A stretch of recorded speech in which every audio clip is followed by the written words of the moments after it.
Okay, magandang araw mga kaibigan. Ito, breaking news. Ah, katatapos lang po ang kaguluhan sa Marawi kahapon, bombing. Kung saan marami ang patay, marami ang sugatan. Dito naman, sa Cotabato City, ang headquarters ng Bangsamoro Autonomous Region for Muslim Mindanao. Medyo nagkakagulo na rin. So, ano ang klaseng kaguluhan? Hindi po yung physical na kaguluhan. But later on, pag hindi ito nagapan, magbunga pa rin ng physical na violence.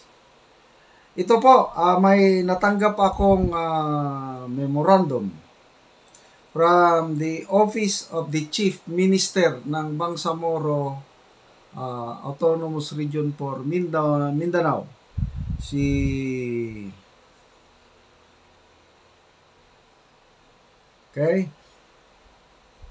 Memorandum number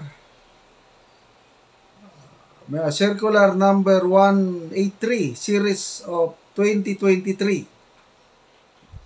2. Medyo maliit yung mga lettering sa tutukan ko lang. 2. All ministers and heads of offices, Bangsamoro Autonomous Region in Muslim Mindanao. Subject, ito na, yung gulo. Courtesy resignations. Okay? Lahat po ng ministers and head of offices, pinagre-resign sila lahat ng chief minister. Ano ba naman to? Number 1, in order to give a free hand to the chief minister to reorganize his cabinet and to further improve service delivery in the Bangsamoro Autonomous Region for Muslim Mindanao, all appointed or designated ministers and heads of offices are hereby directed to tender their unqualified courtesy resignations to the undersigned not later than the last business hour of 29 Jumada not later than 05 December 2023. Yun po. Paragraph number 2, to ensure continuity of government services, all concerned shall continue to report for work and perform their usual duties and function, and any action in the courtesy until the courtesy resignation is taken.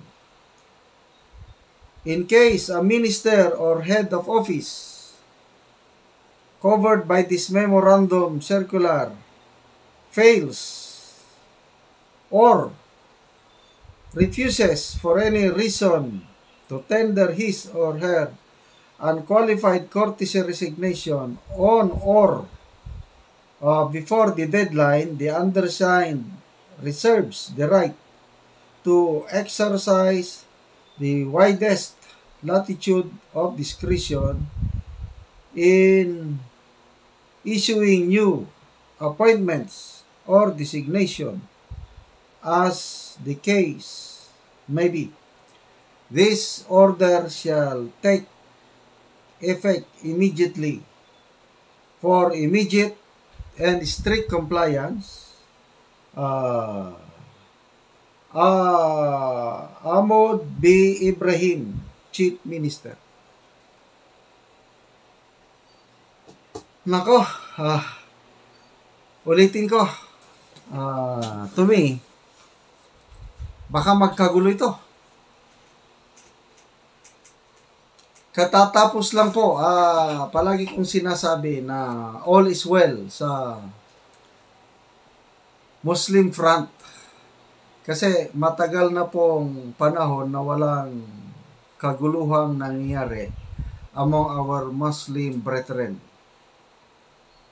Mayroon na tayong final peace agreement, MNLF, MILF, Abu Sayyaf, wala na, napulbos na. BFF, ito na lang. Itong Jemaya o Diwala Islimaya, Jemaya Islimaya or Multi ISIS group. Kakaunti na lang, less than 50 ang Multi ISIS group na naiwan. Kaya lang nakasingit po sila. Nagkaroon po ng pamumumpa sa Marawi kahapon. So, hindi pa natatapos yung shock and trauma sa Marawi. Ito na naman, buong BRMM, pinag-re-resign lahat. All ministers. Ibig sabihin ng ministers po yung parang mga assemblyman nila. O parang mga congressman. Kasi autonomous region eh. Heads of offices, yung by department nila, health, education. So, tinanong ko yung nagpadala sa akin, yung aking source, anong dahilan? Wala siyang masyadong is baka more on political. Tinanong ko ba, connected ba ito sa Marawi bombing? Hindi rin niya masagot. Bakit after Marawi bombing, lumabas itong ganitong memorandum na pinagre-resign lahat? Sana naman hindi magkagulo. Yun na lang ang aking kailangan po natin ng unity. Okay. Medyo nagkakagulo sa national government kasi nga yung unity may crack. Tapos dito pa sa Bangsamoro Autonomous Region, mag-crack pa. Before this memorandum po, maganda na po ang pamamalakad sa BRM. Maganda na po. Wala akong nakikitang problema. Ang hope ko na lang is para bang, di ba may nangyari sa DILG, PNP, pinag-resign lahat ang mga full colonels and generals. Sa awa ng Diyos naman, lahat nag-comply except mga 10 ata hindi courtesy resignation. Ang purpose lang doon is para linisin ang hanay ng PNP yung mga ninja cops. Yun ilan yung natanggal? 15 ang tinanggap ng courtesy resignation. Then after that, wala, naging normal na naman ang sa PNP. And by the way, malapit nang mag-retire. If I'm not mistaken, December 3. Ang retirement ni General Acorda. Tignan ko mamaya. May pumalit na bang bagong So, I just hope na ganyan lang kasi effective December, ang deadline po is December 5. Bukas. Di ba? December 4 ngayon, December 5. Dapat mag-resign lahat. Pag ayaw mag-resign, ang chief minister, pwede siyang mag-appoint ng panibagong minister or So sa tingin nyo, bakit nagkakaganito sa BARMM? So, kayong taga Cotabato dyan, anong basa ninyo? Kasi yan ang main headquarters eh. So let's pray for peace among our Muslim brethren na tuloy-tuloy na po yung nasimulan po ni Tatay Digong. Siya po ang may pakana.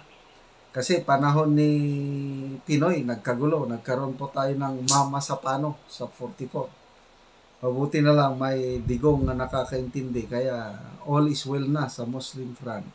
Except itong Marawi bombing. So, hintayin natin ang resulta ng investigation sa Marawi. At sana, let's pray, normal lang ang political situation sa Cotabato, BRMM at normal procedure lang yung courtesy resignation.